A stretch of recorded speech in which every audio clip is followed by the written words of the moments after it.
నమస్తే, welcome to క్యూనిస్. నేను మీ మధు. నేను మీ చందు. రైట్, ఇక తెలంగాణలో రేవంత్ రెడ్డి గారి ప్రసంగాలు వినక కొన్ని రోజులు నడుస్తున్నాము. నిన్న మరోసారి అక్రమంగా ఆస్తులు సంపాదించిన వాళ్ళు వాళ్ళే టైటిల్స్ ఇచ్చేసుకుంటున్నారని చెప్పేసి మళ్ళీ మాజీ ముఖ్యమంత్రి మీద మాట్లాడినటువంటి పరిస్థితి. ఇక మేడారం ప్రజలంతా తిరుగుబాట బట్టి ఎవరి ఇళ్లకు వారు చేరుకుంటున్నారు. అక్కడ పెద్ద ఎత్తున అక్కడ ఉన్నటువంటి మురికి, తర్వాత ఆ ప్లాస్టిక్ అదంతా ఏరివేసే దిశగా అక్కడ పనులు జరుగుతూ ఉన్నాయి. మిత్రులారా, ఇలా ఉన్నాయి తెలంగాణలో రాజకీయ పరిస్థితులు. రైట్, ఇక మున్సిపల్ ఎన్నికలకు సంబంధించి ఈరోజే విత్డ్రాలకి చివరి తేదీ. ఈరోజే విత్డ్రాలకు చివరి తేదీ కాబట్టి అందరూ బుచ్చగింపులలో ఉన్నారు. ఎవరైతే రెబల్గా నామినేషన్ దాఖలాలు చేసిరో వాళ్ళను వాళ్ళ పార్టీలో తీసుకునేటందుకు, వాళ్ళ నామినేషన్ విత్డ్రా చేపించేటందుకు వాళ్ళను బుజ్జగించే పనిలో ఉన్నారు. అందరూ ఆల్రెడీ ప్రచారాలు కూడా స్టార్ట్ చేసినటువంటి పరిస్థితి. రైట్, మన మార్నింగ్ న్యూస్ చూసే మిత్రులు ఒకసారి మన వీడియోకి లైక్ చేయండి, షేర్ చేయండి, మీ అభిప్రాయాన్ని కామెంట్ చేయండి మిత్రులారా. ఇక మార్నింగ్ న్యూస్లోకి వెళ్దాం. ముందుగా దిశాపత్రిక.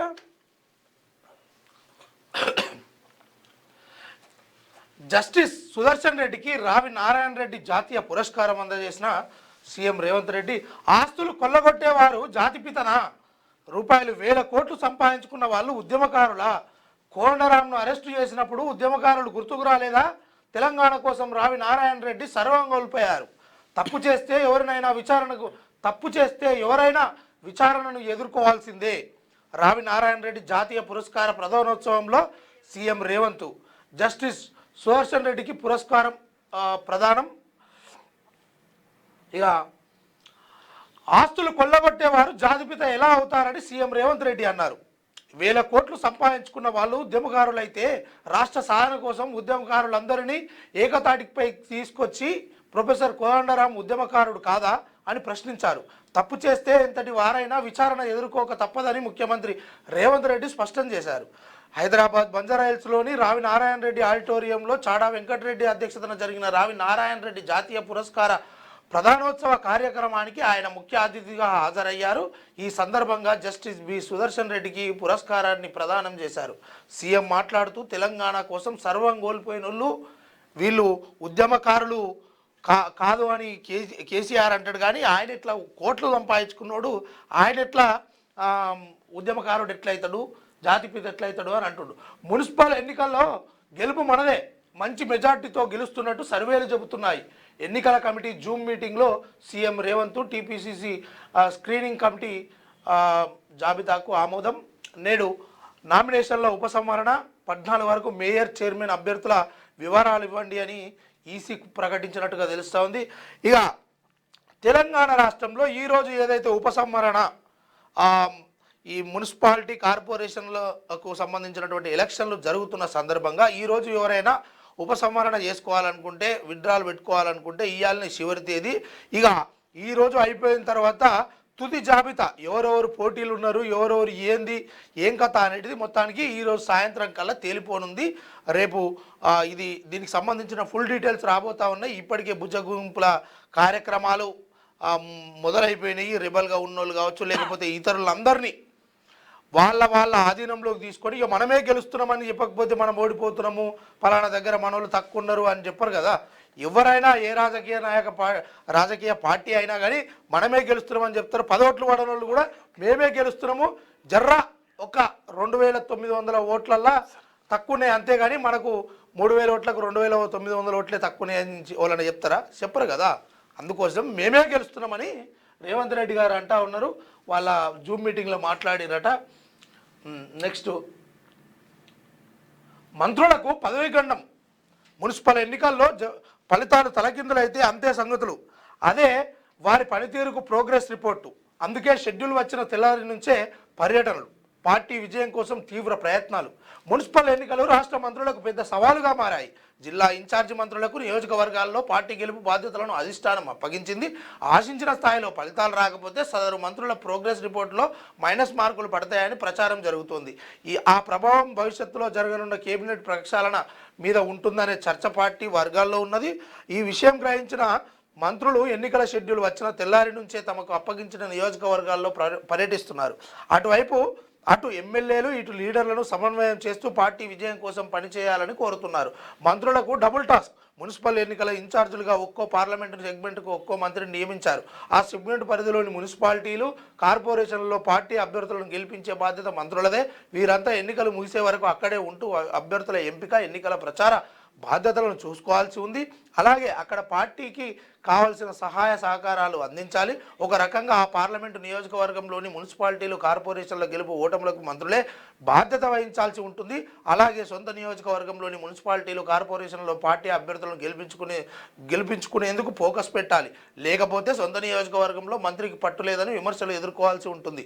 అటు ఇన్ఛార్జిగా ఉన్న ఏరియాతో పాటే సొంత నియోజకవర్గంలోనూ పార్టీ అభ్యర్థులను గెలిపించుకోవాల్సిన బాధ్యత వారిపై ఉన్నది.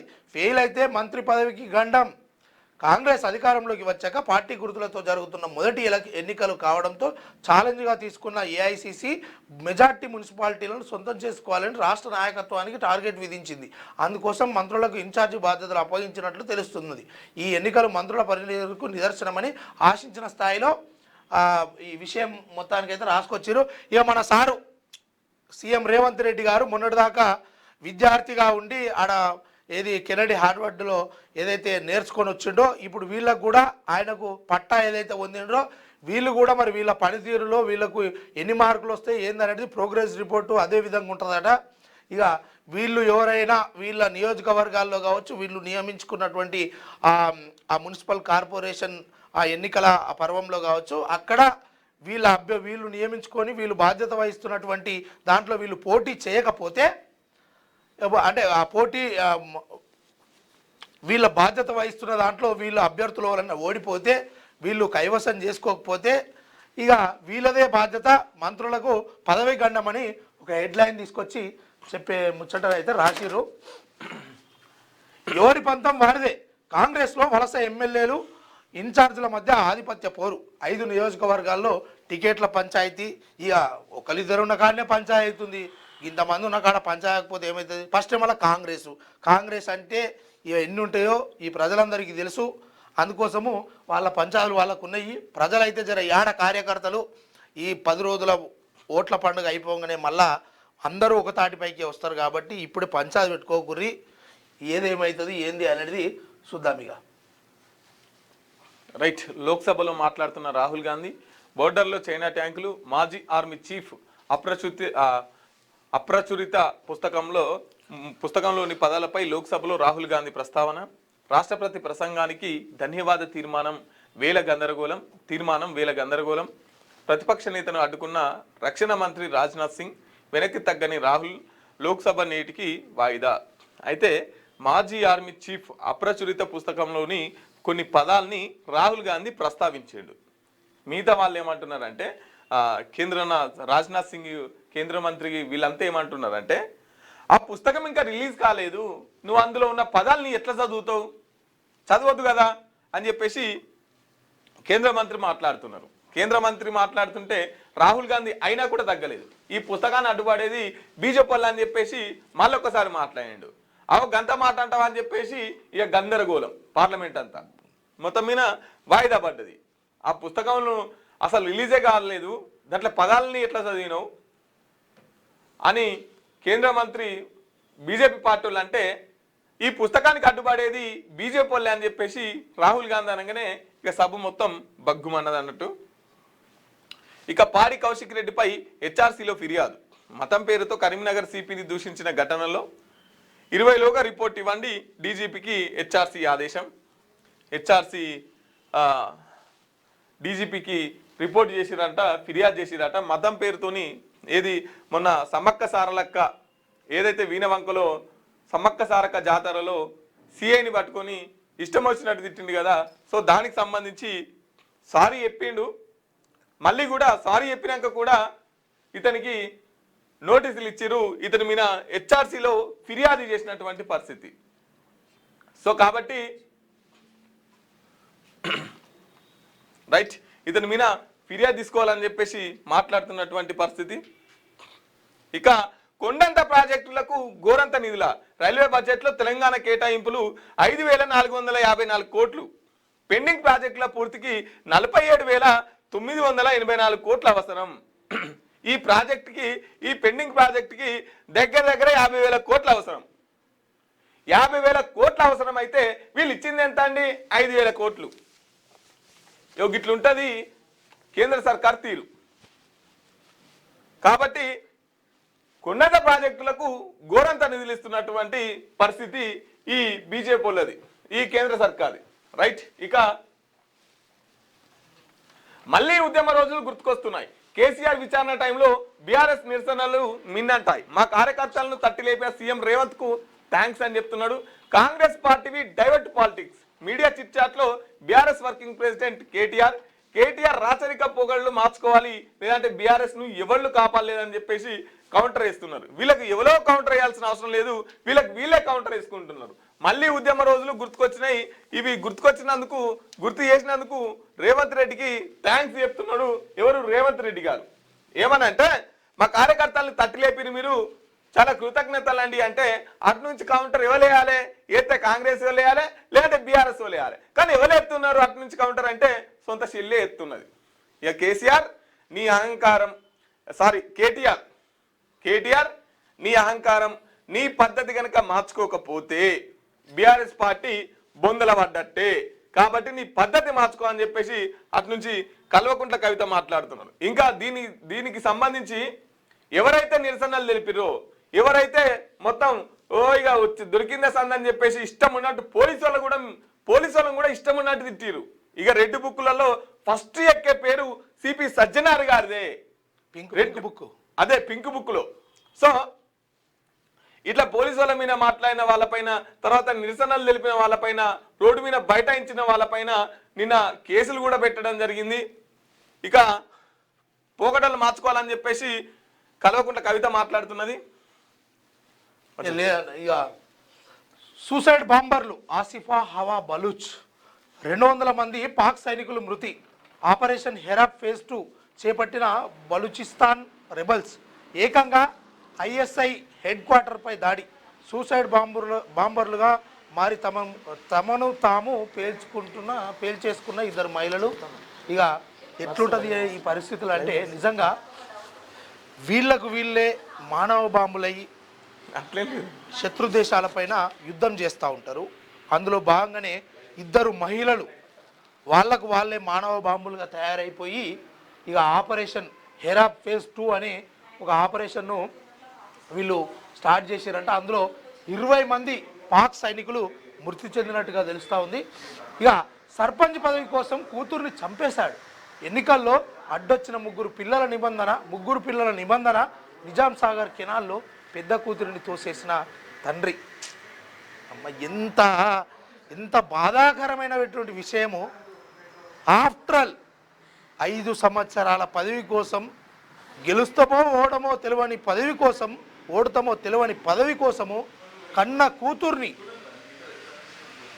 చంపేసినటువంటి ఈ దుర్మార్గుడు, ఈ వేస్ట్ ఫెలోగాడు, వీనికి ఎంతవరకు అసలు ఏ శిక్ష చేస్తారు, వీడిని ఏం చేస్తారు అనేది ఒకసారి ఈ ప్రజాస్వామ్యంలో ఉన్నటువంటి ప్రజలు, అదేవిధంగా ఏది పోలీస్ వ్యవస్థ, వీళ్ళందరూ ఒకసారి చూసుకోవాలి. ఎందుకంటే పదవి కోసము అసలు 3 పిల్లల నిబంధన ఉంటే ఏంది, పోతే ఏంది, నీకు ఎందుకు రాబాయి? ఇలాంటి పరిస్థితుల్లో నువ్వు బిడ్డను చంపేసినవి రేపు పొద్దుగాల ప్రజలను ఉద్ధరిస్తావు. రాజకీయాల్లోకి ఇలాంటి వాడు వస్తే గిట్లుంది పరిస్థితి. పదవుల కోసం ఎంతటి నీచానికైనా దిగజారేటువంటి నాయకులు ఉన్నారు, అలాంటి వాళ్ళు తయారవుతున్నారు. ఈ పరిస్థితి రైట్. ఇంటి పన్ను పెంపునకు కాంగ్రెస్ సర్కార్ స్కెచ్ అని చెప్పేసి బండి సంజయ్ గారు మాట్లాడుతున్నారు. మున్సిపల్ ఎన్నికల తర్వాతే ముహూర్తం, బీఆర్ఎస్ కు ఓటేస్తే డ్రైనేజ్ లో వేసినట్టే. 2028లో బీజేపీ సర్కార్ పక్కా. పురపోరు ప్రచారంలో కేంద్ర మంత్రి బండి సంజయ్ మాట్లాడుతున్నాడు. ఇక మొత్తం మీద అయితే వీళ్ళు ప్రచారం స్టార్ట్ చేసి ఇక గతంలో జరిగినట్టే, ఎప్పుడు జరిగినట్టే ఇప్పుడు కూడా సేమ్ అదే స్ట్రాటజిక్స్ ప్లే చేస్తుంటారు.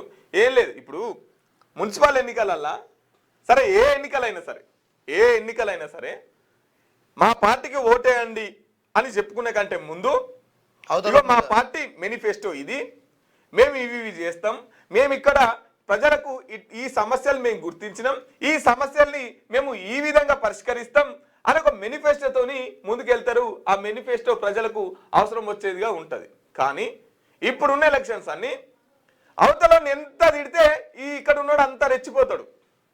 ఇక వీడికే ఏదో సొంత పాగు ఉన్నట్టు వీడంతా రెచ్చిపోయి వీడు వీళ్ళ పార్టీ వైపు మళ్తారు. ఇటువంటి సెంటిమెంట్లు, ఇటువంటి రాజకీయాల్ని వాళ్ళు ప్లే చేస్తుంటారు. ఏం లేదు, అంత తిట్ల రాజకీయం, డైవర్ట్ పాలిటిక్స్.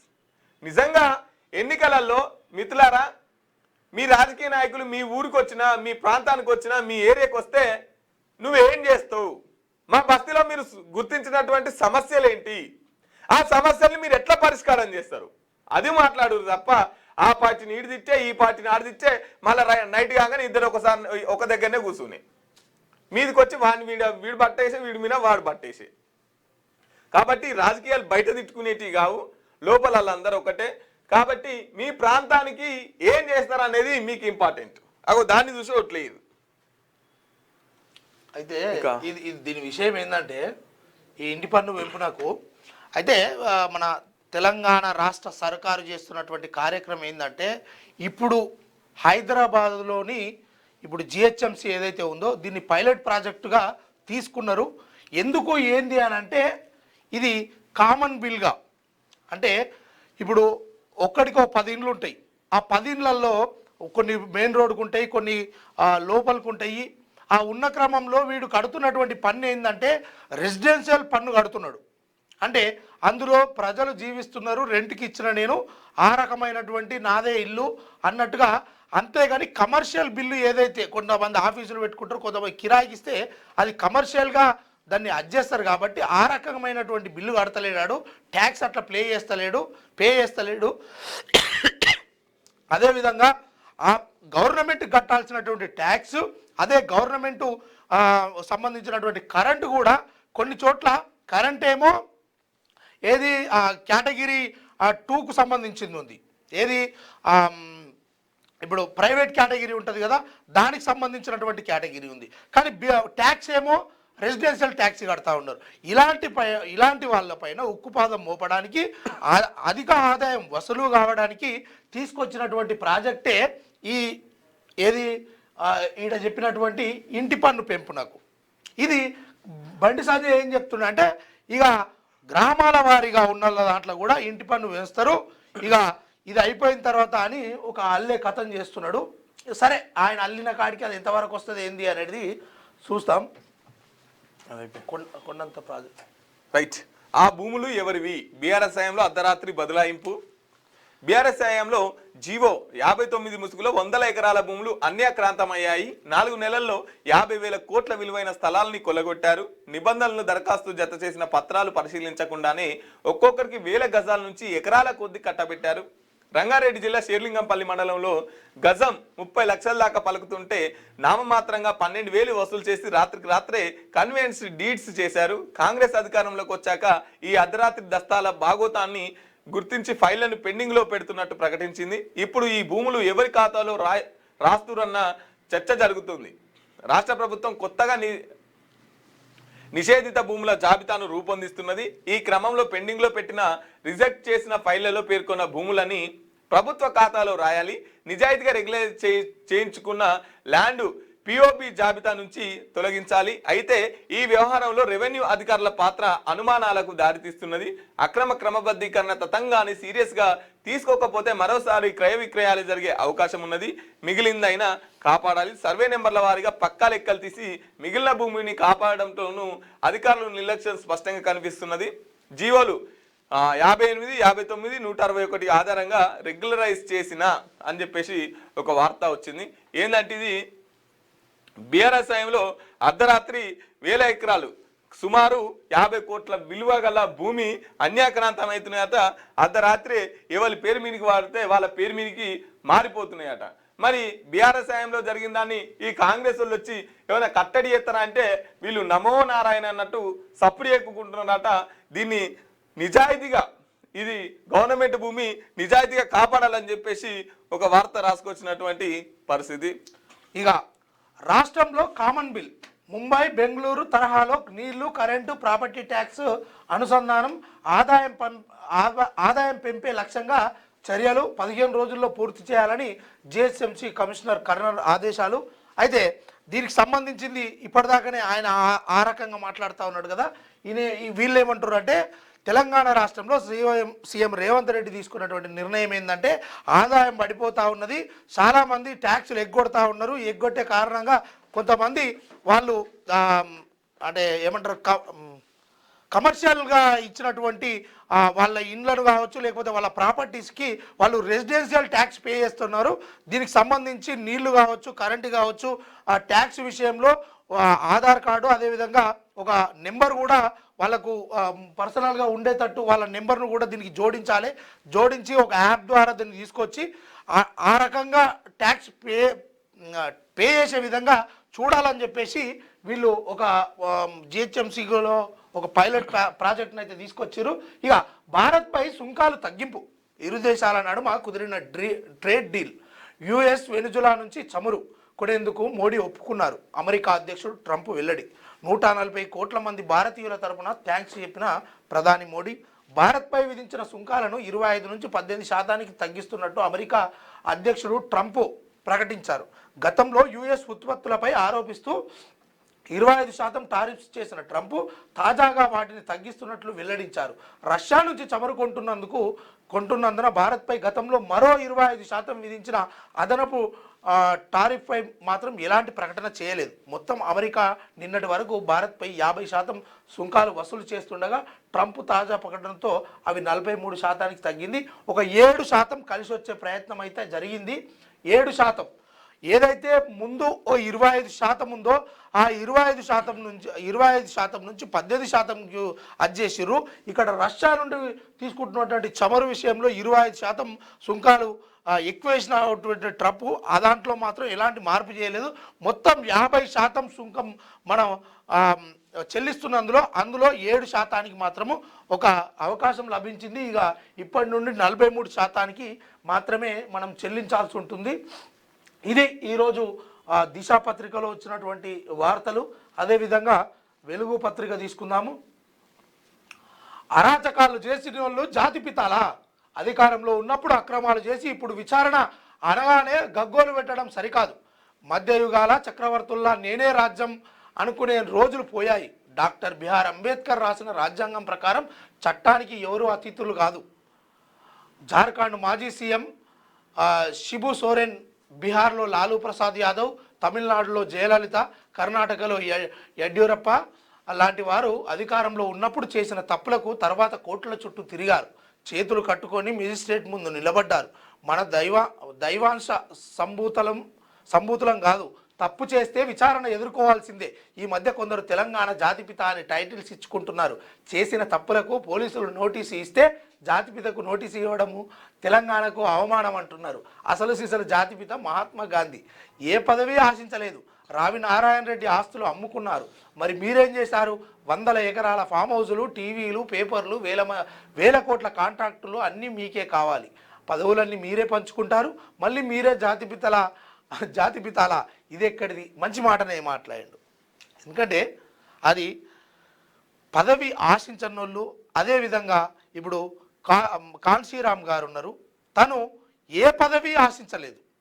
కానీ ఈ అణగారిన వర్గాల కోసము ఆయన ఎంతో కష్టపడి ఒక మంచి మేధో సంపత్తమైనటువంటి నిర్ణయం తీసుకొని అక్కడ కొన్నిసార్లు యూపీ సీఎంగా మాయావతిని గారు చేసిండ్రు. కానీ తను ఏ పదవి ఆశించలేదు. అలాంటి వాళ్ళు జాతిపితాలు అవుతారు. మహాత్మా గాంధీ ఈ దేశం కోసం స్వాతంత్రం కోసం పోరాడినోడు. అందులో భాగంగానే తను కూడా ఎలాంటి పదవి తీసుకోలేదు. ఆయన జాతిపిత అవుతాడు. కానీ ఈయనెట్ల జాతిపిత? మనది కూడా అంతే సారు. ప్రజాపాలన, తెలంగాణ రాష్ట్రంలో కాంగ్రెస్ ప్రజాపాలన అని చెప్తారు కదా సార్. ప్రజాపాలన ఇది కూడా కాదు సార్. ఎందుకంటే ఇప్పుడు మనం బిరుదు కితాబు ఇది ఇచ్చుకుంటే అవుతుందా? కాదు కదా. అందుకోసము వాళ్ళని అనే ముందు మనం కూడా తెచ్చుకోవాలి. ఇది ప్రజాపాలన కాదు, కాంగ్రెస్ పాలన. ఇది కాంగ్రెస్ పాలనలో ఎన్ని ఉంటాయి ఏంది అనేది ప్రజలకు తెలియదా? ఇప్పటి వరకు వాళ్ళకు తెలియదా? నేరం చేసిన వాళ్ళు విచారణకు ఎదుర్కోవాలి. అధికారంలో ఉన్నప్పుడు అక్రమాలు చేసి విచారణ అనగానే గగ్గోలు పెడతారా? బీఆర్ఎస్ చీఫ్ కేసీఆర్పై సీఎం రేవంత్ రెడ్డిపై నువ్వు అన్నిసార్లు అవుతున్నావు సార్, నీ మీద ఒక్కసారి కూడా ఆయన నోరు తెరుస్తలేడు. అది ఏందో మరి మీ ఇద్దరి మధ్య ఒప్పందమా, లేకపోతే ఆయన ఇంకేదైనా స్ట్రాటజీ ఫాలో అవుతుండా ఏంది అన్న విషయం. నిన్నైతే ఆయన ఇంకా సీఎంగా చూస్తలేడు. కానీ నిన్ను ఎట్లా అయితే గొరగొర గుంజుకపోయి జైలు వేసిర్రో నువ్వు అట్లేస్తేనే నిన్ను సీఎం అని నమ్మి తట్టురు. లేకపోతే ఇది ఎన్నికల స్టంట్ అని వాళ్ళు అంటుర్రు. ఇక శిక్ష పడుతుందో పడదో అని అలా బిడ్డే కవితక్క అంటుంది. అదేవిధంగా ఈ కొరివి దయాలను ఎప్పుడు కథం పట్టించడం అని అటు రమ్యారావు అంటుర్రు. ఇక మరి మీరే చూసుకోవాలి ఇదంతా. మిమ్మల్ని సీఎంగా గుర్తించాలంటే 100% మీరు ఆ తప్పుల తడాకను, వాళ్ళు చేసిన అక్రమాలను తొందరగా ఈ ప్రజల డొమైన్లో పెట్టి వాళ్ళకి శిక్ష పడేటట్టు చేస్తే అప్పుడు నువ్వు సీఎం అని వాళ్ళు అనుకుంటారు. వాళ్ళని నమ్మేటోళ్ళు కూడా కొందరు అనుకుంటారు. అది అప్పటిదాకానైతే అనుకునే పరిస్థితి లేదు సార్. మరి ఇక కొందరు మధ్యయుగాల చక్రవర్తుల్లా ఫీల్ అవుతున్నారు. పదవులన్నీ అనుభవించిన వాళ్ళు జాతిపితలు ఎలా అవుతారు? స్వయం ప్రకటిత జాతిపితలకు రోజులు వెళ్ళినాయి. ఫామ్ హౌస్లో 1000 కోట్ల ఆస్తులు కూడబెట్టిన వాళ్ళు కాదు, సర్వం త్యాగం చేసిన వాళ్ళే నిజమైన నాయకులు. కోదండరాం ఇంటి తలుపులు బద్దలు కొట్టినప్పుడు ఉద్యమకారులు గుర్తుకు రాలేదా? నువ్వేం చెప్తున్నావు? కోదండరాం నీ పార్టీ కోసం సర్వం త్యాగం చేసినట్టు ఆయన పార్టీ పెట్టి నీ వెనకాల తిరిగినోడు ఇవాళ మొన్న నీ మీదనే ఆయనే ఇది కాంగ్రెస్ది సరైన పాలన కాదు, ఇది మమ్మల్ని పట్టించుకుంటలేదు, అటు ప్రజలను పట్టించుకుంటలేదు, మేము కూడా ఈ ఎన్నికల పోటీ చేస్తామని మొన్ననే చెప్పిండు ఆయన. ఇక గారకంగా ఉన్నది. నిన్నైతే తెలంగాణలో ప్రస్తుతము మనోళ్ళు, మన కాంగ్రెస్ వాళ్ళు మాత్రమే అటు మీరు సీఎం అనుకుంటారు, అటు మా బీఆర్ఎస్ వాళ్ళు మాత్రము సీఎం అనుకుంటలేరు, ఇటు ఈ నేతలు కూడా అనుకుంటలేరు. మరి అనుకోవాలంటే ఏం చేయాలనేది చెప్పినా కదా ఇప్పటిదాకానే. నిన్నెట్లయితే పెళ్లిళ్ళకి తీసుకోయి గొర్రె తీసుకోయి జైలు వేసిర్రో, నీ తప్పుల తడాక చూపించారో వాళ్ళకు కూడా నువ్వు చూపిస్తేనే అది కరెక్ట్. నిన్న అప్పుడు అనుకుంటారు. ఇక మున్సిపల్ ఎన్నికల్లో విజయం మనదే, సమన్వయంతో ముందుకెళ్ళండి, రెబల్స్ లేకుండా చూసుకోండి. మంత్రులకు సీఎం రేవంత్ రెడ్డి దిశానిర్దేశం. టికెట్ రికమెండ్ చేసిన వాళ్ళు గెలిపించే బాధ్యత కూడా తీసుకోవాలి. ప్రతి డివిజన్లో లోకల్ మేనిఫెస్టో రెడీ చేయాలని ఆదేశం. నేడు సీఎం క్యాంపు ఆఫీసులో పీసీసీ చీఫ్ మంత్రులతో రేవంత్ రెడ్డి భేటీ అంటూ. అయితే ఇక్కడ చెప్తున్నారు కదా సార్, మీరు టికెట్ రికమెండర్లు మీ దాంట్లో జరుగుతాయి, సీల్డ్ కవర్లు వస్తాయి. మరి చెప్తావు కదా సారు, కష్టపడిన వాళ్ళకు, పార్టీ కోసం చాలా కాలం కష్టపడుతున్న వాళ్ళకు, సర్వం త్యాగం చేసిన వాళ్ళకి టికెట్, మరి రికమెండేషన్ ఎందుకే? ఆ రకంగా జరగాలి కదా. రికమెండేషన్ తోటి టికెట్లు ఇప్పిస్తే మీరే గెలిపించుకోవాలంటే రికమెండేషన్ ఉండవద్దు కదా. మీరు ఆలోచించుకోవాలి. ఆ పదం మాట్లాడేటప్పుడు వాడేటప్పుడు ఆలోచించుకోవాలి. అది పైశాచిక ఆనందం కోసమే, పైశాచిక ఆనందం కోసమే కేసీఆర్ ఎంక్వైరీ, సీఎం రేవంత్ నిప్పుతో చెలగాట మాడుతున్నారు కేటీఆర్. ఇవన్నీ డైలాగులు మంచిగా ఉంటాయి సార్. మనకు కేసీఆర్ను ముట్టుకుంటే తెలంగాణ ఆత్మగౌరవాన్ని ముట్టుకున్నట్టే. ఢిల్లీకి 60 సార్లు పోయి కేసుల మాఫీ కోసం కాలు పట్టుకున్నావు.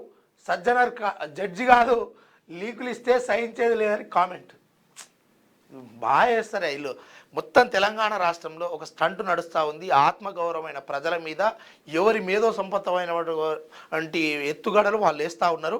కానీ ఎప్పటికీ ఇక్కడ బలవుతున్న వాళ్ళు కార్యకర్తలు, అదేవిధంగా మాకేం సంబంధం లేదు రాజకీయంతో అని చెప్పేసి భావిస్తున్నటువంటి కొంతమంది మేధావులు, కొంతమంది ప్రజలు, వీళ్ళు కూడా చాలా ఇబ్బందుల పాలవుతున్నారు. కానీ వీళ్ళైతే నిత్యం చేసాం కట్టి ఓ డ్రామా ప్లే చేస్తూ ఉన్నారు. ఈ డ్రామాలో మరి ఎక్కడికి పోయి ఎక్కడికి వస్తుంది అంటే ఇది 100% ప్రజల మీద పడే ఒక భారమే.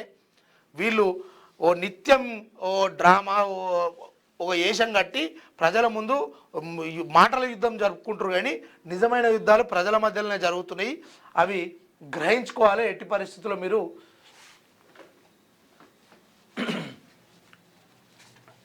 రైట్. ఇక ట్రేడ్ డీల్ ఓకే అని చెప్పేసి ఒక వార్త. ఇండియాపై రెసిప్రోకల్ టారిఫ్లు 25 నుంచి 18% తగ్గింపు ట్రంప్ ప్రకటన. భారత్లో ట్రేడ్ డీల్కు అమెరికా అధ్యక్షుడు డొనాల్డ్ ట్రంప్ ఒప్పుకున్నారు.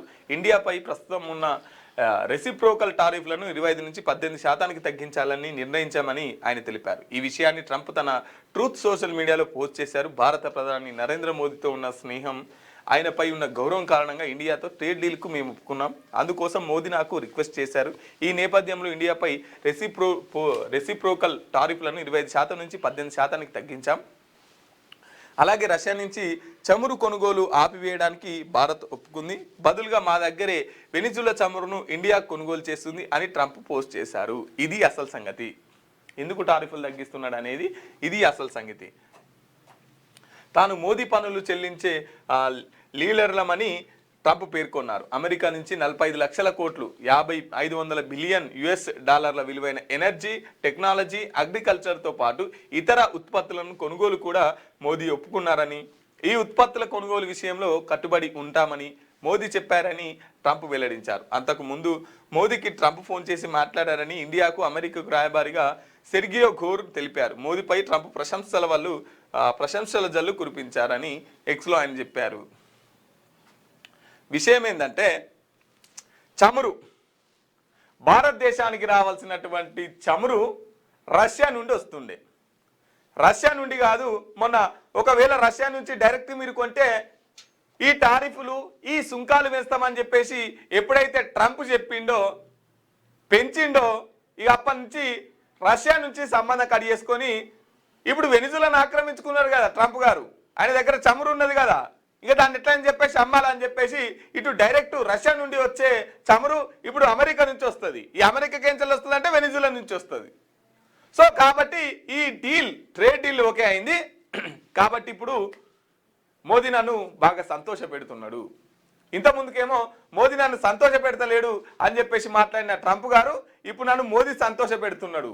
ఎందుకంటే రష్యా నుంచి కట్ అయింది కదా, పైసలన్నీ రష్యాకు పోయేటి, ఇండియాలో ఉన్న పైసలు.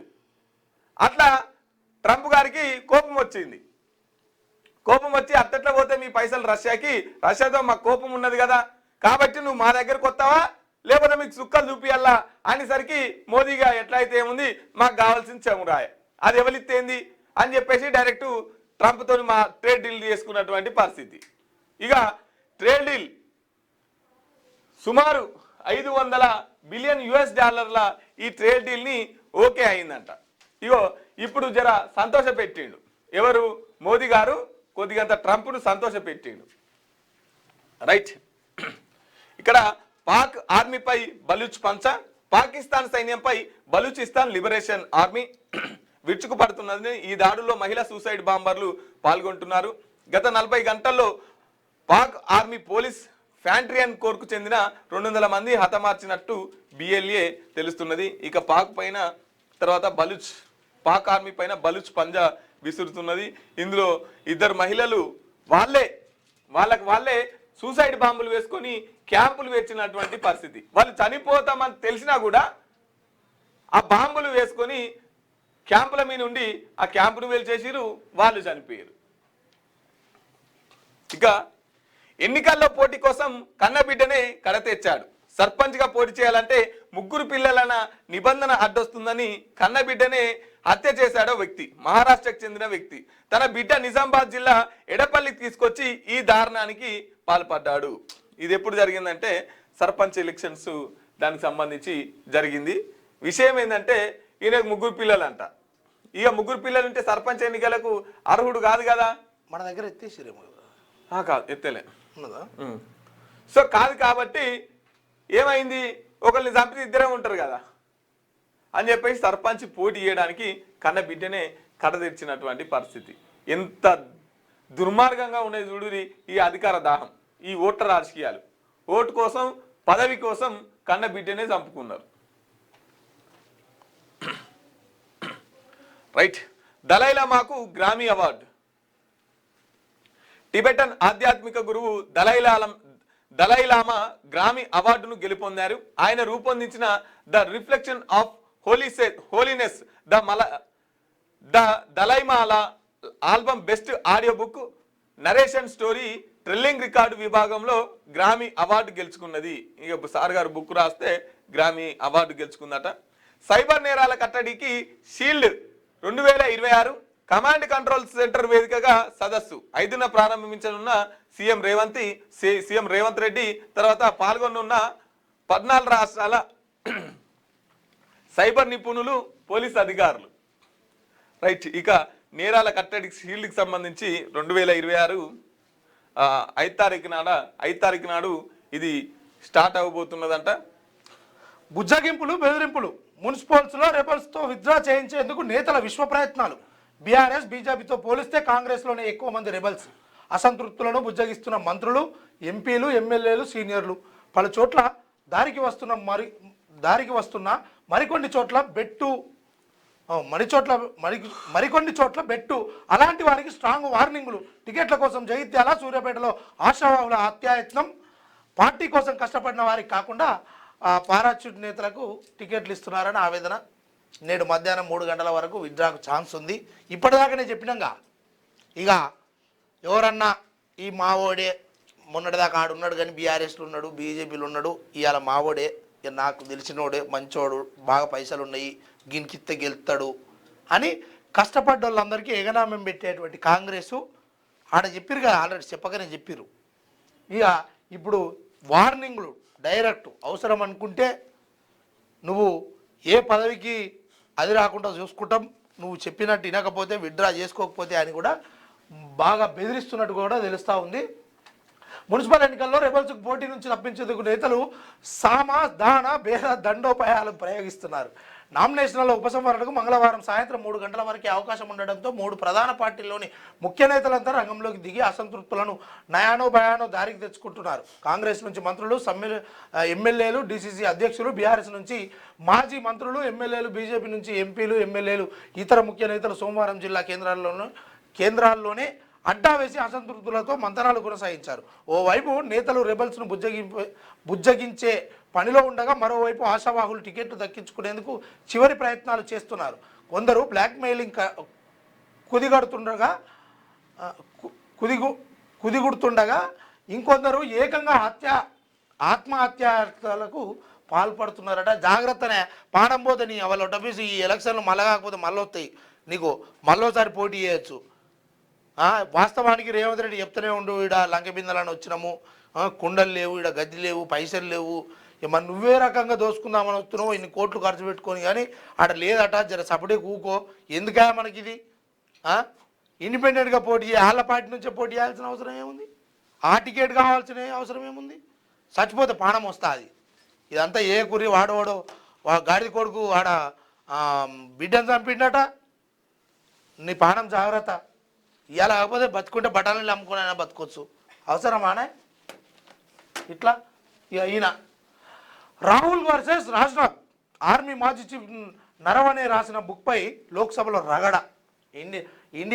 ఇండియాలోకి చైనా ఆర్మీ ప్రవేశించినట్టు బుక్లో ఉందన్న ప్రతిపక్ష నేత ఆ బుక్పై ఓ మ్యాగజైన్లో ప్రచురిత కథనాన్ని చూపుతూ నిలదీత. పబ్లిష్ కాని బుక్ను ఎలా పరిగణలోకి తీసుకుంటారన్న రాజ్నాథ్, కల్పిత విషయాలతో సభను తప్పుదోవ పట్టించొద్దన్న అమిత్ షా, సభను రోజంతా వాయిదా వేసిన స్పీకర్ ఓం బిర్లా. ఇక ఆ పుస్తకం రాసే దశలోనే ఉంది. ఆ పుస్తకాన్ని తీసుకొచ్చి అందులో ఆ అంశాలు ఉన్నాయి, అట్టెట్లా ఇట్టెట్లా అని లొల్లి గాయకత్తర లేపిండట మన రాహుల్ సారు. రాహుల్ సార్ లేపితే వాళ్ళు కూడా నువ్వు అట్లెట్లా మాట్లాడతావు, ఇట్లెట్లా మాట్లాడతావు అని వాళ్ళు చేసే గందరగోళం. మొత్తానికి సభ వాయిదా పడ్డది. నిన్న పూర్తిగా ఒక దినమంతా వేస్ట్ అయినట్టుగా తెలుస్తుంది. ఇంకేముందిగా ఇక తీన్మారు కేంద్ర అప్పుల 214 లక్షల కోట్లు కేంద్రం అప్పు అయితే ఉంది. మన తెలంగాణ రాష్ట్రంది మొన్న నిన్న నేడు ఇలా అంత పెరుగుతుందన్న. అట్లా చిన్న అండకేంచి పెద్ద అండకు, నడపండకు వచ్చింది, నడపండకు కొట్టి పెద్ద అండకు వచ్చింది అన్నట్టు. ఇట్లా 214 లక్షల కోట్లు ఇప్పుడు కేంద్రం అప్పులో ఉంది. అందులో మన వాటా ఎంతనో తెలుసు కదా. ఇప్పుడు ఆ బుల్లెట్ ట్రైన్ హబ్గా హైదరాబాద్ 3 గంటల్లోనే సిటీ నుంచి ముంబై, చెన్నై, బెంగళూరు వెళ్ళొచ్చు. రైల్వే మంత్రి అశ్విని వైష్ణవ్ తెలంగాణ రైల్వే ప్రాజెక్టులకు 5,000 కోట్లు కేటాయించడం కాంగ్రెస్ హయాంలో ఉమ్మడి ఏపీతో పోల్చితే 6 రెట్లు ఎక్కువని వెల్లడించారు. రాష్ట్రానికి కొత్తగా ప్రకటించిన 3 హైస్పీడ్ ట్రైన్లతో హైదరాబాద్ త్వరలోనే హైస్పీడ్ బుల్లెట్ ట్రైన్ మేజర్ హబ్గా మారుతోందని రైల్వే శాఖ మంత్రి అశ్విని వైష్ణవ్ అన్నారు. ఇది తెలంగాణ ఆర్థిక అభివృద్ధికి ఎంతగానో దోహదం చేస్తుందని చెప్పారు. రవాణా సహా అనేక కీలక అంశాల్లో లబ్ధి చేకూరుతుందన్నారు. హెల్త్ కేర్, ట్రాన్స్పోర్ట్, ఎడ్యుకేషన్ ఊతం ఇవ్వనున్నట్లు చెప్పారు. అలాగే దక్షిణాది రాష్ట్రాలకు డైమండ్ ప్రాజెక్టుగా అభివర్ణించారు. వీలైనంత త్వరగా సమగ్ర ప్రాజెక్టు నివేదికలు రూపొందించి అలైన్మెంట్ ఖరారు చేయనున్నట్లు వెల్లడించారు. సోమవారం ఢిల్లీలోని రైల్వే భవన్లో మీడియాతో అశ్విని వైష్ణవ్ మాట్లాడారు. ఈ సందర్భంగా తెలుగు రాష్ట్రాల్లో రైల్వే ప్రాజెక్టుల కోసం కేంద్ర బడ్జెట్లో చేసిన కేటాయింపులను వివరించారు. హైదరాబాద్, చెన్నై, హైదరాబాద్ టు పూణే, హైదరాబాద్ టు బెంగళూరుకు 3 కొత్త హైస్పీడ్ ట్రైన్లు రానున్నట్టు మొన్న ప్రవేశపెట్టినటువంటి బడ్జెట్లో తెలంగాణకి ఇచ్చింది ఏందా అంటే ఇదొకటే. మిగతా అన్ని మూసీ నది శుద్ధి, అటు 666, ఇంకోటి ఈ సిటీ ఆ సిటీ ఇవన్నీ చెప్పుకోరు కదా మనోళ్ళు. కేంద్రం నుంచి భారీ నగదు వస్తుంది, ఇక మొత్తం మేము తెలంగాణ అద్దంతునిక చేస్తామన్నారుగా. ఇప్పుడు పెద్ద గుండుసున పెట్టిర్రు, ఇక ఓన్లీ గివే ఇస్తురు. మనకు కేంద్రం నుంచి ఏం వస్తలేవు, ఈ బీజేపీ ఎంపీలు ఉన్న వేస్టే, అసలు కేంద్రం మనల్ని పట్టించుకుంటలేదని దుమారం లేపారు. రైట్. ఇక రోజు మోమోస్ తినేందుకు 85 లక్షలు నగదు ఇచ్చేశాడు. ఊరిని మోమోస్ పాడుగాను గారు. బాలుడిని మోసం చేసిన 3 కేటుగాళ్ళు. యూపీలోని దేవరియా జిల్లాలో ఘటన. ఉత్తరప్రదేశ్లోని దేవరియా జిల్లాలో ఒక వింత మోసం వెలుగులోకి వచ్చింది. ఒక బాలుడికి మోమోస్ ఆశ చూపించి మోసగాళ్లు 85 లక్షల నగలను కొట్టేశారు. బాలుడు తండ్రి పోలీసులకు ఫిర్యాదు చేయడంతో ఈ విషయం వెలుగులోకి వచ్చింది. ఫిర్యాదులో పేర్కొన్న వివరాల ప్రకారం వారణాసికి చెందిన విమలేష్ మిశ్రా ఓ ఆలయంలో పూజారిగా వ్యవహరిస్తున్నారు. ఆయన కొడుకు స్థానిక పాఠశాలలో 7వ తరగతి చదువుతున్నాడు. 12 ఏళ్ల ఆ బాలుడికి మోమోస్ అంటే చాలా ఇష్టం. తరచూ తమ ఇంటికి వచ్చి దగ్గరలోని మోమోస్ స్టాల్ వద్దకు వెళ్లి తింటుండేవాడు. సదరు మోమోస్ స్టాల్ 3 యువకులను నడిపిస్తున్నారు. తరచూ వస్తున్న బాలుని గమనించారు. మోమోస్ పట్ల ఆ బాలుని ఉన్న ఇష్టానికి క్యాష్ చేసుకోవాలని చెప్పేసి మొత్తం మీద అయితే ఆ బాలుడితోని 85 లక్షలు కొట్టేసిరు. మోమోస్ ఆశ చూపించి ఇక మీకు రోజు మోమోస్ పెడతాం, ఇక నువ్వు తింటున్నా అని చెప్పేసి ఆ బాలుంతులో 85 లక్షలు చోరీ చేసినటువంటి పరిస్థితి. రైట్. ఇది వెలుగు దిన పత్రిక మిత్రులారా. ఒకసారి ఆదాబ్ హైదరాబాదు చూసుకునే ప్రయత్నం చేద్దాం. దేశ చరిత్రలో అత్యధిక వేగంతో bullet train high speed corridor project మంజూరు. ఇది సక్సెస్ అయితే రవాణా రంగం అభివృద్ధి జరుగుతుంది. కర్నూలు, ఖమ్మం, అమరావతికి గంట ప్రయాణం. బెంగళూరు, చెన్నై నగరాలకు 4 గంటల్లో చేరుకోవచ్చు. తిరుపతి ప్రయాణం ఇక కేవలం 3 గంటలే. 3 గంటలలో తిరుపతి పోవచ్చట. వేగంగా అభివృద్ధి. ఇది మన అభివృద్ధి కాదు, ఇది పేదల అభివృద్ధి కాదు, ఇది సంపన్నుల అభివృద్ధి. కేసీఆర్ మీరెలా జాతిపిత అవుతారు? అక్రమ మార్గాలు ఎంచుకున్నప్పుడు ప్రజాస్వామ్యబద్ధంగా విచారణ తప్పదు.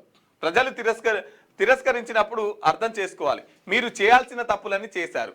తప్పులు గ్రహించి ప్రజాక్షేత్రం నుంచి తప్పుకోవాలి. జస్టిస్ సుదర్శన్ రెడ్డికి రావి నారాయణ రెడ్డి పురస్కారం. కేసీఆర్ పై విమర్శనాస్త్రాలను సంధించినటువంటి సీఎం రేవంత్ రెడ్డి గారు.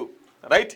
ఇక కేసీఆర్ గారు మీరెలా జాతిపిత అవుతారని చెప్పేసి ముఖ్యమంత్రి రేవంత్ రెడ్డి అంటున్నారు. వాస్తవంగా జాతిపిత ఈ దేశంలో జాతిపిత అని అనాలంటే ఎవరిని అనొచ్చు అంటే ఎవరిని? మన జ్యోతిరావు పూలేని జాతిపిత అనొచ్చు. ఎందుకంటే జ్యోతిరావు పూలే ఈ దేశంలో అట్టడుగు వర్గాల దగ్గరికి విద్యను తీసుకెళ్ళిండు. వాళ్ళ భార్యను కూడా ఒక టీచర్ని చేసి స్కూళ్ళు పెట్టి ఈ దేశంలో ఉన్నత విద్యను పంచిండు. కాబట్టి ఒకవేళ అంటే గింటే జ్యోతిరావు పూలేని మహాత్మా అనొచ్చు. మరి వాస్తవంగా మహాత్మా గాంధీని ఏమంటున్నాం? జాతిపిత అంటున్నాం కదా. మరి నిజంగా మహాత్మా గాంధీ జాతిపితేనా? ఎవరన్నా ఒకసారి గూగుల్లో కొట్టి చూడండి. మహాత్మా గాంధీకి జాతిపిత అవార్డు ఎవరిచ్చిర్రు? మహాత్మా గాంధీ జాతిపిత ఎలా అవుతాడు అని చెప్పేసి ఒకసారి గూగుల్లో కొట్టి చూడండి. మహాత్మా గాంధీ కూడా జాతిపిత ఎవరు ఇయ్యలే, ఆయన కాన్నే పెట్టుకున్నాడు. సో ఇప్పుడు సేమ్ యాజ్ గా కేసీఆర్ కూడా జాతిపిత కావడానికి వాళ్ళ దగ్గరలో ఉన్న కొంతమందిని కార్యకర్తలను పెట్టుకొని జాతిపిత అనగానే ఇప్పుడు రేవంత్ రెడ్డి కూడా జాతిపిత అయిపోతున్నాడు. రేవంత్ రెడ్డి ఎవరు? కేసీఆర్ గారు. తెలంగాణ రాష్ట్రం ఆయన ఒక్కరి వల్లే రాలేదు కదా. 3 కోట్ల మంది సకల జనుల సమ్మెలు, రాస్తారోకోలు, వంట వార్పులు, ధూమ్ధాములు ఇవన్నీ పెట్టి కొట్లాడితే ఢిల్లీ ఇక తప్పనిసరి పరిస్థితులలో తెలంగాణ ప్రత్యేక రాష్ట్రాన్ని ప్రకటించినటువంటి పరిస్థితి. ఇంత త్యాగాలు 1200 మంది విద్యార్థులు బలిదానం చేసుకున్నారు కదా ఈ తెలంగాణ రాష్ట్రం కోసం. ఒకవేళ జాతిపితలు అయితే గాళ్ళు అవుతారు. కేసీఆర్ ఎట్లయితాడు జాతిపిత? తమ స్వార్థం కోసం ఈ తెలంగాణ రాజకీయాల్లో ఒక పార్టీని పెట్టి అట్టుడుకుతున్న తెలంగాణను రెచ్చగొట్టి ఆ పార్టీ అధికారంలోకి రావాలని చెప్పేసి ఈయన ఉద్యమంలోకి జొరిండు తప్ప ఈయన స్వార్థం కోసం తప్ప ఉద్యమానికి కేసీఆర్కి ఎటువంటి సంబంధం లేదు. ఇది వాస్తవం. ఒకవేళ తెలంగాణ రాష్ట్రం ఏర్పడితే ఈ తెలంగాణ రాష్ట్రానికి మొదటి ముఖ్యమంత్రి ఎవరుగా ఉంటారని చెప్పిండు, దళితుని ముఖ్యమంత్రి చేస్తామని చెప్పిండు. అప్పుడే నువ్వు మాట తప్పినవు. నువ్వు ఎట్లా జాతిపిత అవుతావు ఈ తెలంగాణ రాష్ట్రానికి? కాబట్టి గాంధీ ఎట్లయితే జాతిపితాన్ని పెట్టుకున్నాడో ఇటు కేసీఆర్ గారు కూడా అట్టే జాతిపితనని చెప్పేసి ప్రకటించుకుండు తప్ప దీన్ని ఎవరు చెప్పలేదు, ఎవరు వీళ్ళకు అవార్డు ఇవ్వలేదు, ఎక్కడ రికార్డులలో రాయబడలేదు. తెలంగాణను 10 సంవత్సరాలు వేయండు. ఏం చేసిండు అంటే 7 లక్షల కోట్ల అప్పులు చేసి పెట్టిండు పేదోనికి. ఇప్పుడు 1947లో భారతదేశానికి స్వాతంత్రం వచ్చింది. బ్రిటిష్ వాళ్ళు వెళ్ళిపోయినారు. తర్వాత ఈ దేశ పాలకులు ఈ దేశంలో ఉన్నటువంటి వాళ్ళే ఈ దేశాన్ని పరిపాలించారు. అప్పుడు ఈ పేదల బతుకులు మారలే. స్వాతంత్రం వచ్చినా కూడా ఈ పేదల బతుకులు మారలే. తర్వాత 2014లో మేము ఆంధ్ర వలస పాలనలో దోపిడీకి గురవుతున్నాం, మేము మోసపోతున్నాం అని చెప్పేసి మా ప్రత్యేక తెలంగాణ మాకు రావాలని చెప్పేసి పోరాడి తెలంగాణను సాధించుకుంటే 12 సంవత్సరాలు అవుతున్నా కూడా ఈ తెలంగాణలో బతుకులు మారలే. అటు స్వాతంత్రం వచ్చినా ప్రయోజనం లేకుండా పోతుంది, ఇక్కడ తెలంగాణ వచ్చినా కూడా ప్రయోజనం లేకుండా పోతుంది. కాబట్టి ఈ తెలంగాణ జాతిపిత అయితే ఒకవేళ అమరులు అవుతారు, జయశంకర్ సార్ అవుతాడు, లేకపోతే కాళోజీ అవుతాడు తప్ప కేసీఆర్ గారు ఎట్లా అవుతారు ఈ తెలంగాణకి జాతిపిత? ఈయనకి ఎవరిచ్చిర్రు ఆ అవార్డు? ఎవరు రికార్డులలోకి ఎక్కిచ్చిర్రు? కాబట్టి తెలంగాణ జాతిపిత అని పెట్టుకోవడం సరి అయింది కాదని చెప్పేసి కాదు. వీళ్ళంతా డైవర్షన్ పాలిటిక్స్ చేస్తావు. ఇప్పుడు కేసీఆర్ తోటి ఏమైనా పంచాయతా? ఏ పనికి వచ్చేది ఉన్నా అని నాకు అర్థం కాదు. మనోడే మందా తింటే తిన్నాడేమో 7 లక్షలు కాకపోతే 5 లక్షలు తిన్నాడేమో తింటే తిన్నాడు. మన మంది తిన్నారు.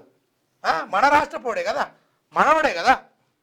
మనోడు తింటే అంటే ఇన్ని రోజులు ఆంధ్రోళ్ళు తింటే తప్పులేదు, కానీ ఇప్పుడు ఇవాళ మనోడు తింటే తప్పు వచ్చిందా అన్నట్టు ఈ పాలిటిక్స్ అంతా ప్రజల మీద రుద్ది నిత్యం కాంగ్రెస్ ఇచ్చిన హామీలు ఎటువాయే, 6 గ్యారంటీలు ఎటువాయే, 420 రేవంత్ రెడ్డి నెంబర్ ఎటువాయే, ఇదంతా పక్కతో వట్టియనీకి ఏడు అడుగుతారో ఈ మున్సిపాలిటీలల్లో. అమ్మ 2500 ఇస్తా అన్నావు కానీ ప్రతి యువతకు, అదేవిధంగా మరి 4000 రూపాయలు పింఛన్ ఇస్తా అంటే ఏమాయే, ఇవన్నీ ఏడు అడుగుతారు అని ఇదంతా ఇక ఆయన జాతి పీతనా, ఈయన ఇది పీతనా, నువ్వు చేసింది ఏదో మరి. ఆజ్కీ బాత్. చట్టానికి న్యాయానికి ధర్మానికి తేడాలేంటో తెలుసా?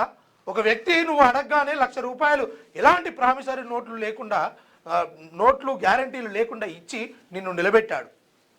నువ్వు బాగుపడ్డావు. ఈలోపు నీకు సహాయం చేసిన వ్యక్తి చనిపోయాడు.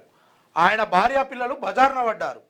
ఏ కాగితాలు లేనందున ఆ డబ్బు తిరిగి చెల్లించాల్సిన అవసరం లేదు. అది చట్టం.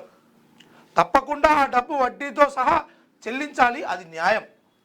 డబ్బు వడ్డీ ఇచ్చి ఆ కుటుంబాన్ని నిలదొక్కునేదాకా మద్దతుగా నిలబడాలి. అది ధర్మం. చట్టం మనిషిని శిక్షిస్తుంది, న్యాయం మనిషిని సరిచేస్తుంది, కానీ ధర్మం మనిషిని మనిషిగా నిలబెడుతుంది. ఎంత మంచి మాట రాసుకొచ్చింది ఆదాబ్ హైదరాబాద్ ఆజ్కీ బాత్లో. నిజంగా గొప్ప మాట. ఈ ధర్మం అంటే 2 రకాల ధర్మాలు ఉంటాయి. 2 రకాల ధర్మాలు ఏంటి అంటే, ఇప్పుడు ఒక అతను వ్యవసాయం చేసుకుంటూ రోజు పొలం దున్నుతున్నాడంట. అవును. పొలం దున్నుతుంటే ఆంచెల్లి ఆ గట్టు మించెల్లి ఒక పూజారి రోజు గుళ్ళె పోయి పూజలు చేస్తుండట. రోజు ఈ రైతు రోజు చూస్తుండట. పూజారి పోయేటప్పుడు మంచి కొత్త కొత్త బట్టలు కట్టుకుంటుండట, మంచి వచ్చేటప్పుడు పండ్లు ఫలాలు తీసుకొని వస్తుండట. అదే తోవే మట్టి. ఈయన గదే చినిగిన బట్టలు వేసుకొని రోజు దున్నుకుంటా కష్టపడతా ఉండట. అయినా కూడా వీళ్ళ ఇంటికాడ బువ్వ తాగలేదు. వాళ్ళ ఇంటికానే పంచభక్ష పరమాన్నాలు ఉన్నాయి. ఇక ఈయన చూసి చూసి చూసి అటు పోతున్న పూజారిని పట్టుకొని, అయ్యగారు మాకు ధర్మం చేయండి అన్నాడట. ధర్మం చేయనగానే ఆయన ఏం చేసిండట, జేబులో ఉన్న 10 రూపాయలు తీసుకొని ఇచ్చిండట. జేబులో ఉన్న 10 రూపాయలు ధర్మం చేయన్నాడు కదా, జేబులో ఉన్న 10 రూపాయలు ఇవ్వగానే, అయ్యా నేను అడిగింది ఈ ధర్మం కాదు, నేను అడిగింది పైసలు బిచ్చమెత్తుకుంటే ధర్మం కాదు, నేను ఇంత కష్టపడుతున్నా నా బతుకు సాగడం లేదు, నేను 24 గంటలు కష్టపడుతున్నా, నా పిల్లల్ని నేను పోషించుకోలేకపోతున్నా, నువ్వు ఏం పని చేస్తున్నావు, వస్తున్నావు పోతున్నావు, నీ ఫ్యామిలీ మంచిగా విలాసవంతమైన బతుకు బతుకుతున్నది, ఇది ఎక్కడో అధర్మం జరుగుతున్నది. నేను కష్టపడుతున్నా, నాకు బతికెందుకు లేదు, నువ్వు ఏ కష్టపడకుండా నీకు బతికెట్లున్నది, ఇది ఎక్కడో అధర్మం జరుగుతున్నది, నేను ధర్మం చేయమంటున్నది, నువ్వు నేను ఒకే రకంగా బతికే ధర్మం చేయండి అయ్యా అని చెప్పేసి నేను మాట్లాడుతున్నా. కానీ నువ్వు ఇచ్చే 10 రూపాయల ఆధర్మం కాదు అని చెప్పేసి ఆ రైతు మాట్లాడినటువంటి పరిస్థితి. ధర్మం అనుకుంటే తీసి 10 రూపాయలు వేయడం కాదు, సమానంగా చూడడం, న్యాయంగా చూడడం, అంటే ఎట్లా పద్ధతిగా చూడడం. ఏ రకంగా ఏముంది, ఆయన దగ్గర ఉన్నటువంటి ఆస్తి కోరుకుంటున్నావా, లేకపోతే ఆయన నిన్ను గౌరవించాలని కోరుకుంటున్నావా? ఏ రకంగా సమానం? కొన్ని రోజులు ఈ పని ఆయన వేయాలి, ఆ పని ఎందుకు చేస్తాడు? కొన్ని రోజులు ఈ పని ఆయన వేయాలి. నీకు అర్థమైతే లేదు. ఇవాళ తెలివి అంటే ఏంది? ఒకరిని మోసం చేసి తెలివిగా సంపాదించడం అంటే తెలివి. పిచ్చి అంటే ఏంది? 2 రకాలు. పిచ్చి అంటే 2. ఒకటి మతి భ్రమించి పిచ్చిగా వ్యవహరించడం, ఇంకోటి ప్రేమ ఎక్కువైతే వచ్చే పిచ్చి. అర్థమైందా? పిచ్చి 2 రకాలు. ధర్మము అధర్మము ఇవన్నీ కూడా మనుషులకు తెలియదా, ఇదంతా ప్రజలకు తెలియదా ఎప్పటికప్పుడు. కానీ విషయం ఏంటంటే తెలంగాణ ఆత్మగౌరవపడిన తెలంగాణ. ఎవరికి బానిసగారు, ఎవరికి తల వంచరు. ఈ రకంగా తెలంగాణలోని మనం బతుకుతున్నాము. అందులో భాగంగానే ఇవాళ డైవర్షన్ పాలిటిక్స్లో మునిగిపోతూ ఉన్నాము. మా వాటా ఇది, మావోడు గెలవద్దా లేకపోతే నేను గెలవద్దా, నీతులు చెప్పి ఏతులు పొడగొట్టి ఎంతోమంది పైకి వచ్చిన వాళ్ళు చాలామందులు. అందులో చాలామంది చాలా రకమైనటువంటి విమర్శలు చేస్తూ ఉంటారు. ఆ విమర్శలు నిజం అనుకొని మనం ఆయనకి జై కొడతా ఉంటాము. ఆ జై కొట్టిన కారణంగా వాడే ఎదుగుతాడు తప్పితే ఇంకా పక్కపొంటోడు ఎవడు ఎదుగడు. మేడారం జాతర మహోన్నతంగా జరిగింది. ఊహకు మించి భక్తులు హాజరయ్యారు. ఆనందం వ్యక్తం చేసిన మంత్రి సీతక్క చిన్న చిన్న అసౌకర్యాలకు చింతిస్తున్నాం. కరెక్టే. ఇప్పుడు గతం కంటే ఈసారి మేడారం జాతర అనేది ఏఐ టెక్నాలజీ తోటి కొంతవరకు మంచిగానే జరిగింది. అందులో భాగంగానే చిన్న చిన్న అసౌకర్యాలు జరిగినాయి. కొంతమంది తొక్కిసలాటలో అది కావడం జరిగింది. దానికి చింతిస్తున్నామని కూడా ఇది కదా మనిషి మొత్తం గొప్ప జరిగింది అని కాకుండా అక్కడక్కడ తప్పు జరిగిందని మరి మంత్రి గారు ఒప్పుకుంటారు. ఈ విషయంలో ఎలాంటి అది లేదు. మళ్ళీ ఉద్యమం రోజులు గుర్తుకు వస్తున్నాయి. ఇక కేసీఆర్కి నోటీసులు ఇస్తే రాష్ట్రం మొత్తం కదిలింది. ఫోన్ ట్యాపింగ్ చేయాల్సిన అవసరం మాకు లేదు. ఈ కేసులు అబద్ధాలు ఒక్కొక్కటి తేలిపోతున్నాయి. రాష్ట్రంలో పాలనా వైఫల్యం స్పష్టంగా కనిపిస్తుంది. దావోస్ నుంచి వచ్చిన పెట్టుబడులు ఏమిటో చెప్పాలి. కేంద్ర బడ్జెట్లో తెలంగాణకు ఒరిగింది ఏమీ లేదు. తీవ్ర విమర్శలు గుప్పించిన కేటీఆర్. ఇది అంతే సార్. రైట్. మోసపూరిత వాగ్దానాలు చేసిన Congress party, విరుచుకుపడ్డ Telangana BJP chief Ramachandra Rao. 2 ఏళ్లు దాటిన రాష్ట్రంలో అభివృద్ధి కనిపించడం లేదు. కేంద్ర ప్రభుత్వ నిధుల కోసమే మున్సిపల్ ఎన్నికల నిర్వహణ. రాష్ట్రంలో అధికారంలో ఉన్న కాంగ్రెస్ ప్రభుత్వంపై రాష్ట్ర బీజేపీ అధ్యక్షులు రామచంద్రరావు విరుచుకుపడ్డారు. కేంద్రం ప్రభుత్వం నుంచి వచ్చే నిధుల కోసమే మున్సిపల్ ఎన్నికలు నిర్వహిస్తున్నారని అన్నారు. హైదరాబాద్లో ఆయన మీడియాతో మాట్లాడుతూ కాంగ్రెస్ ఎన్నికల ముందు ఎన్నో మోసపూరిత వాగ్దానాలు చేసిందని ఆరోపించారు. అధికారంలోకి వచ్చి 2 ఏళ్లు దాటినప్పటికీ ఇచ్చిన హామీలను అమలు చేస్తలే అని చెప్పేసి బీజేపీ చీఫ్ మాట్లాడుతున్నారు. 2 ఏళ్ళైనా వాళ్ళు ఏం అమలు చేస్తలేరు, 12 ఏళ్ళైనా బీజేపీ పార్టీ సెంట్రల్లో ఏం అమలు చేస్తలేరు. రైట్. ఇన్వెస్టర్లకు చుక్కలు చూపిస్తున్న గోల్డ్, భారీగా తగ్గిపోతున్న బంగారం ధరలు. 24 క్యారెట్ల గోల్డ్ ధర 1,52,390 రూపాయలు. 22 క్యారెట్ల 10 గ్రాముల ధర 1,38,900 రూపాయలు. కిలో వెండి ధర 3 లక్షలకు చేరిక. ఇప్పుడు ఏ రేట్ అయినా కూడా మనం అంచనా వేసి చెప్పుకోగలుగుతాం, కానీ ఈ రేటు ఇంతవరకు ఉంటుందని చెప్పేసి మార్కెట్లోకి డబ్బులు పట్టుకపోతాం. కానీ బంగారాన్ని కొనడానికి పోతే ఎన్ని డబ్బులు పట్టుకపోవాలో ఎవరికి తెలుస్తలేదు. ఎందుకంటే అది ఎప్పుడు పెరిగేది తెలుస్తలేదు, ఎప్పుడు తగ్గేది తెలుస్తలేదు. గంటకు పెరుగుతుంది, గంటకు తగ్గుతుంది. కాబట్టి ఈ బంగారం రేటుని ఎవరు పట్టుకోలేకపోతున్నారు. కలకలం రేపుతున్న పులి సంచారం. తెలుగు రాష్ట్రాల ప్రజలకు కరువైన కంటిమీన కొడుకు. తొర్రేడులో పులిజాడలతో ప్రజలు భయాందోళన. అప్రమత్తంగా ఉండాలని అటవీ అధికారుల హెచ్చరిక. పులిని పట్టుకునేందుకు బోను, సీసీ కెమెరాల ఏర్పాటు. ఇక ఈ కోతుల బెడద మొన్నటిదాకానేమో కుక్కల బెడద ఉంది. అంత ముందుకు సర్పంచ్ ఎలక్షన్లలో కోతుల బెడద ఉండే. ఇప్పుడు ఏకంగా పుల్ల బెడద. ఇట్లున్నాయి తెలంగాణ ప్రజలకు. చెంగిచెర్ల భూములపై కబ్జా ముఠా కన్ను. మాజీ విఆర్ఓ కుటుంబ సభ్యుల పేరు మీద అక్రమంగా భూముల నమోదు. రంగ శ్రీనివాస్ గౌడ్ చేసిన అక్రమాలపై ఇప్పటికే నమోదైన కేసులు, రికార్డులు కాలిపోవడంతో అక్రమంగా పహానీలో పేర్లు నమోదు చేసుకోవడం, రెవెన్యూ రికార్డులు కాలిపోతే ఆర్డీఓ, కలెక్టర్, సిసిఎల్ఏలో రికార్డులు ఏమైనట్టు? మాజీ విఆర్ఓ రంగరాజారాం సర్వీస్ బుక్ రికార్డులో ప్రభుత్వానికి చూపిన భూమి ఎంత? తెలంగాణ రాష్ట్ర భూ పరిపాలన కమిషనర్ తన బాధ్యతలు మరిచారా? ఇక్కడికి సంబంధించి అక్రమంగా భూ ఆక్రమణలు చేసి కోట్లు కొల్లగొట్టిన కుటుంబంపై ఇన్కమ్ ట్యాక్స్ అధికారులు దృష్టి పెట్టి విచారణ చేస్తే కళ్ళు బైర్లు గమ్మే విషయాలు బహిర్గతం అవుతాయని ఒక ఆదాపు అయితే ఒక కథనం తీసుకొచ్చింది. ఎందుకంటే నకిలీ డాక్యుమెంట్లతోటి మాజీ విఆర్ఓ ఈయన ఒక భూములు కొన్ని అక్రమంగా ఆయన పేరు మీద చేసుకుండట. దానికి సంబంధించినటువంటి మా దగ్గర అన్నీ ఉన్నాయి. ఆదాపు హైదరాబాదు రాసుకొచ్చిన కథనం ఏంటంటే దీనికి సంబంధించి ఆయనకు అంటే సంపాదన కంటే ఎక్కువ ఆస్తులు ఉన్నాయి. ఆయన మీద విచారణ జరగాలి. ఇక మీరు ఆ విచారణలో మొత్తం పరిశీలిస్తే, విచారణ జరిపిస్తే మీ కండ్లు బైర్లు కమ్ముతాయి.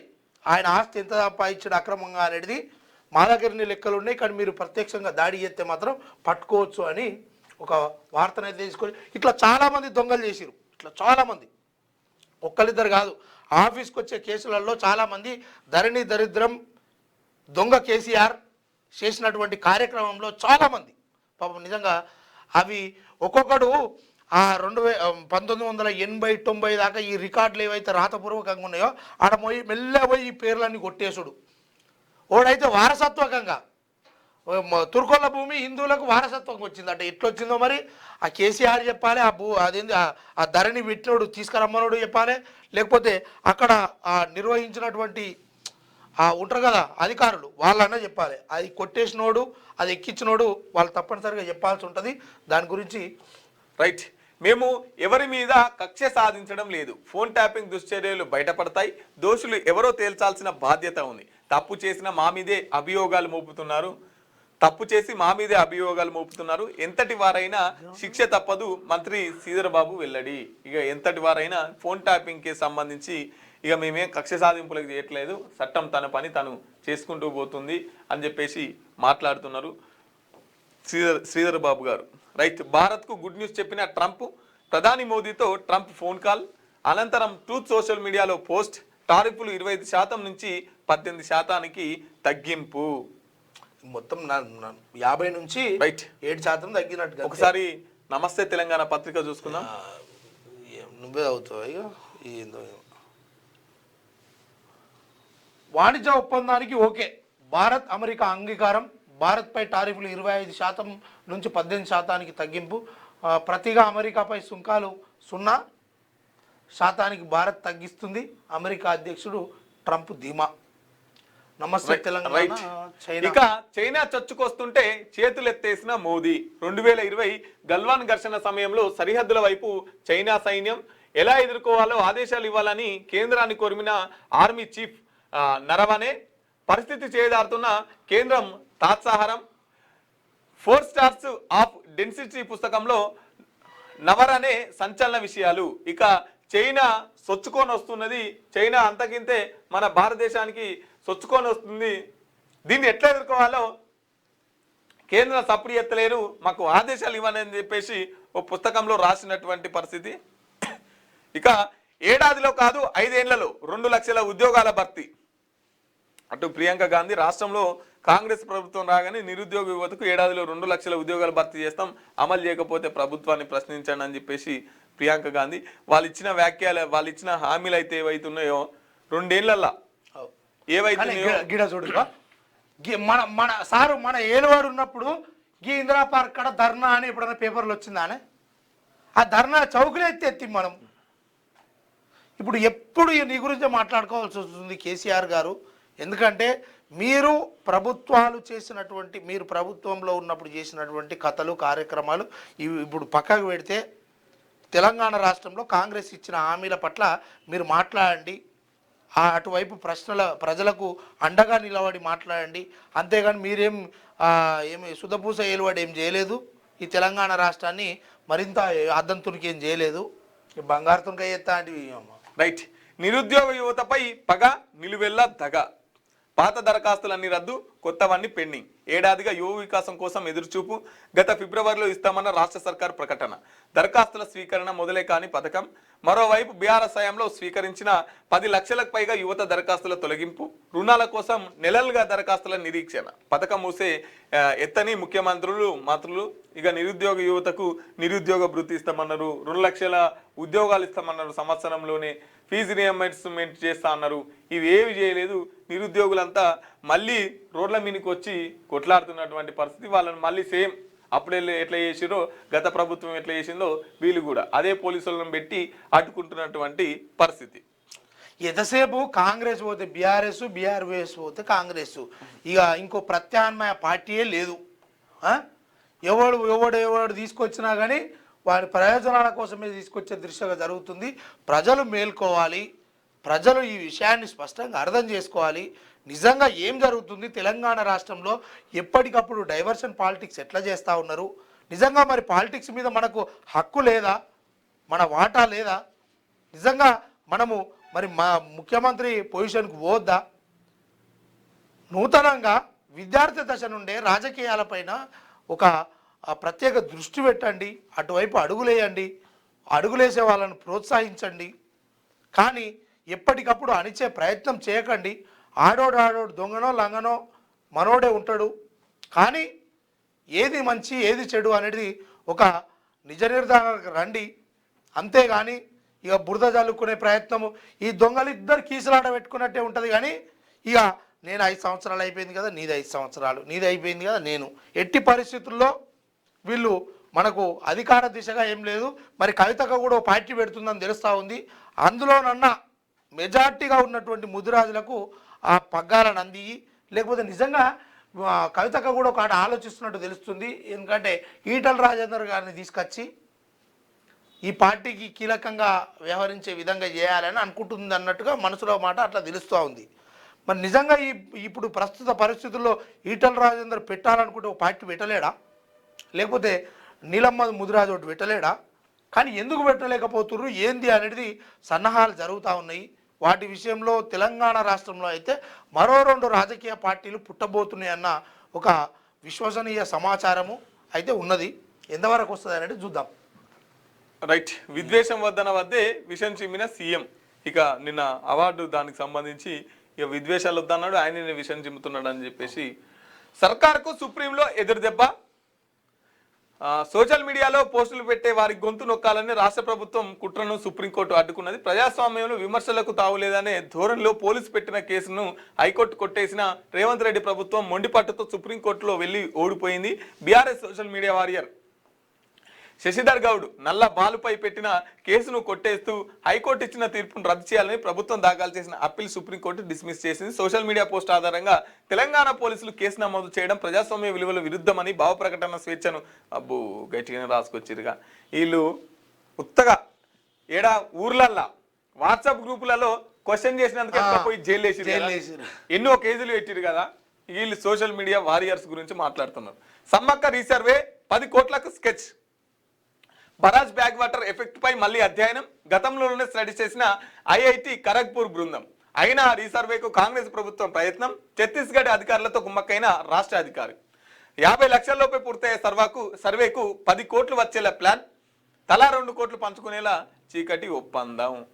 అయితే ఈ విషయము మంచిగానే రాసుకొచ్చారు. నిజంగా రేవంత్ రెడ్డి నీకేమన్నా సీమనెత్తురు ఉందో లేదో మాకేమో అర్థమైతలేదు. కానీ నువ్వు ఒద్దిగా చదువుకోనికి ఈ చదువుకుంటున్న పోరాటాలలో తింటున్న దాంట్లో గుట్కా ప్యాకెట్లు వస్తున్నాయట, విరోచనాలు అవుతున్నాయి, వాంతులు అవుతున్నాయి, చదువుకునే పరిస్థితి లేదు, బతికే పరిస్థితి లేదు.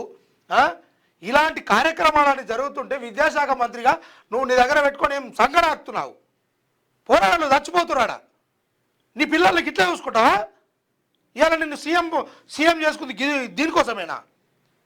తెలంగాణ రాష్ట్రంలో ఉన్నటువంటి 7 హాస్టల్ ప్రభుత్వ హాస్టల్ ఉన్నాయో అక్కడ జరుగుతున్నటువంటి ఆ పిల్లలకు అందాల్సినటువంటి పూలు పండ్లు అవి ఏవైతే ఉన్నాయో తిననీకి అవన్నీ అసలు అరకొరనేనట.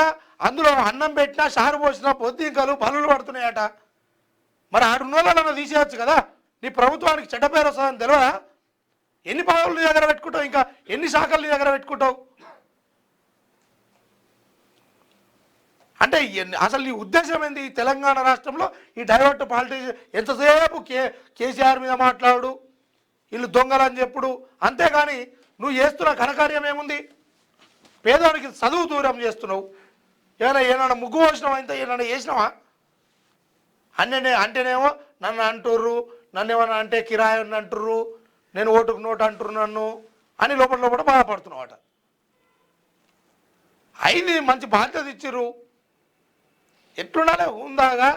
ప్రజల దృష్టి నీ వైపు ఆయన వైపు కాకుండా పాలన వైపు నువ్వు దృష్టి పెట్టు. ఆ రకంగా ప్రజలు కూడా ఆలోచిస్తారు. ఏమన్నా అంటే ఆయన కదా 119 సీట్లల్లో 15 మనం మైనస్ చేసుకున్నా మనమే 104 గెలుస్తున్నాం అని ఆయన ఎట్లయితే మాటలు చెప్పిండో నీది కదే నడుస్తూ ఉంది. మొత్తం మనమే గెలుస్తున్నామని ఈ ఉద్దర మాటలను బంద్ చేయరు. ప్రజలకు పనికొచ్చేటి ఇచ్చిన హామీల పట్ల, చేస్తా అన్న పనుల పట్ల ఎటుపోతుంది తెలంగాణ రాష్ట్రము అనే విషయాల పట్ల ఆలోచించాలి. కానీ ఇక ఇంతసేపు ఆయన నువ్వు తిట్టా, నిన్న ఆయన తిట్టా, ఇదే పనులు ఉన్నారు. ముంగటమైన కార్యక్రమం ఏమన్నా చేయరి ఎందుకా, లేకపోతే మీకు శాతం కాకపోతే దిగిపోరి. ఇంకేముంది, ఇంకా సిరిసిల్లకు మళ్ళీ మండి చెయ్యి ఏమోసారి. ఇందిరమ్మ ఇండ్లు ముందుకు సాగిన అడి ఆశలైన రాష్ట్ర సర్కార్ ఆశలు కేంద్రాన్ని కోరింది 3 లక్షల ఇండ్లు, బడ్జెట్లో కోత విధించిన కేంద్రం.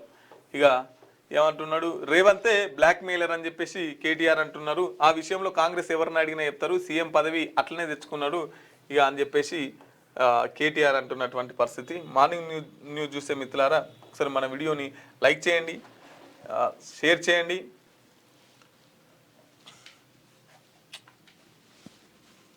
రైట్, మన వీడియోస్ని కామెంట్స్ మీ అభిప్రాయం తెలపండి మిత్రులారా. వీడియోని లైక్ చేయండి, మీ అభిప్రాయాన్ని కామెంట్ చేయండి మిత్రులారా. ఇక విషయం ఏంటంటే నిన్న కవితక్క ఏమంటుందంటే ఎర్రవల్లి ఫామ్ హౌస్ ఏదైతుందో కేసీఆర్ గారిది దాన్ని ప్రజలకు, పేద ప్రజలకు పంచాలంటుంది. వాస్తవమే అక్క, ఎందుకంటే అది ప్రజల సొమ్మే. అలాగే మీరు కట్టుకున్నటువంటి బంగ్లా 340 కోట్లు పెట్టి బంగ్లా కట్టుకున్నారు. తర్వాత పార్టీ ఆఫీస్ కూడా గట్టిగానే పెద్దగానే పెట్టుకున్నారు.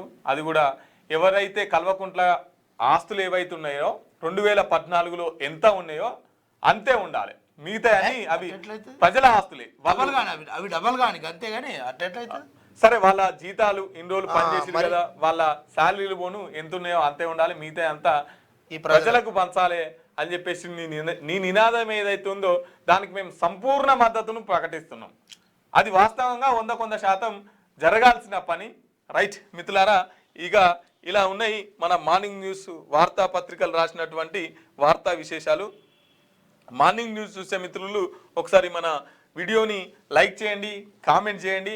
ఇక రేపటి నుంచి ఒక సెన్సేషనల్ టాపిక్ని ఎపిసోడ్ల వైజ్గా మీ ముంగట పెట్టబోతున్నాం.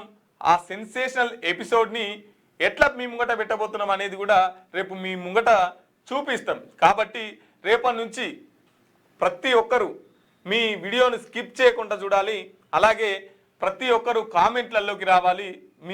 ఈ వీడియోని రేపటి నుంచి మరింతగా షేర్ చేయండి మిత్రులారా. రేపు ఒక సెన్సేషనల్ విషయాన్ని ఎపిసోడ్ల వైస్గా మేము బయట పెట్టబోతున్నాం. రైట్, ఇక ఇవి వార్తాపత్రికల్లో వచ్చినటువంటి వార్తా విశేషాలు.